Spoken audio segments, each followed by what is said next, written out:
In September 2023, I took a solo city break to Malaga, Spain, and I was really excited. Malaga is somewhere that I've always wanted to go for a long time, and I booked this pretty much last minute, and off I went. I went via Gatwick. Gatwick is not my regular airport. I'm a Heathrow boy through and through. I have to say Gatwick was like a proper ghetto.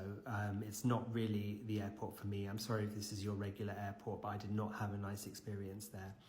Anyway, thankfully, I soon arrived at Malaga airport, and you know when you step off the plane and you're in that holiday mode and you can feel the warm weather and like it's just so much nicer. And then I got to my apartment, and so I was actually staying in an apartment hotel, and what was unique about this place was that they don't give you like key cards. There's no receptionist. You get these codes, and it was all kind of like done online, but it worked really well, and I had a really great stay there. So on the second day, I went to the Alcazaba castle and fortress, and it was absolutely beautiful. This is the entry way. I bought tickets. You can buy tickets to go to like one of the venue. There's two venues, and like you can buy a joint ticket to go to both.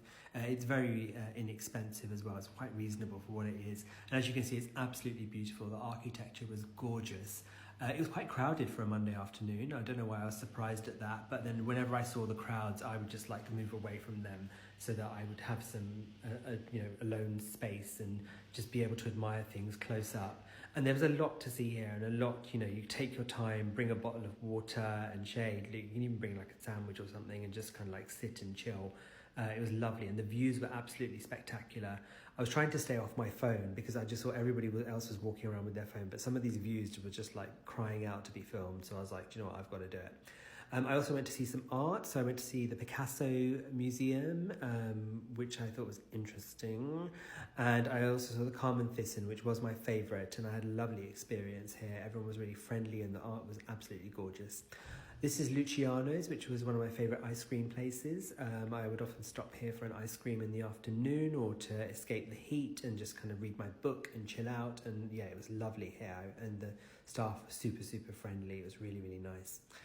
And then this was the best part of the trip, the beach. Like going to the beach every day, kind of sitting down, chilling out, disconnecting, listening to the waves, going for a walk, just reading my book, just having snacks, just sleep. I fell asleep a couple of times as well. The weather was absolutely incredible, and I just completely relaxed. I also did some other touristy stuff. There was a lot to do, which I was quite impressed by, and I didn't do all of it because I didn't want to just keep running around. The purpose of this trip really was to rest and kind of like get back to factory settings. But this was the center, walking towards the Centre Pompidou, and it was beautiful and really nice, and I would love to come back here again. So my trip was over quite quickly. It felt like, even though I went for 7 days, it felt like it flew by. And this is the metro from my apartment hotel to the airport. Quick, cheap, easy, and really nice.